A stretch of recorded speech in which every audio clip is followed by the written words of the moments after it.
Hi everyone, in this video I will guide you to combine two columns in Excel using concatenate or concat formula.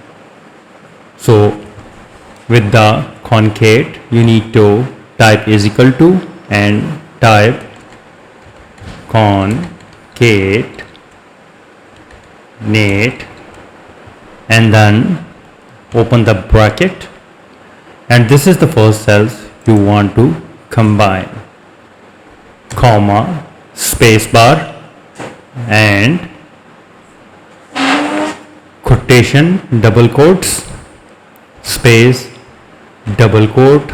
This is a space character inside quotation mark. It tells Excel to put a space between the values of two cells, comma, space and the second cells which you want to combine, and hit close the bracket and hit enter.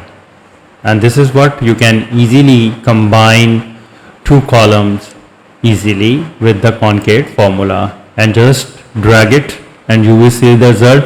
Both the text and values are combined in the third columns.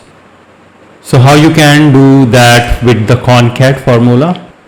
Type is equal to concat, bracket open and select the first cells, comma, space, double quote, space, double quote, space, and select the second columns and bracket close and hit enter. Oh, I forget to put the comma here, so hit enter. So now you can see that the both columns are combined.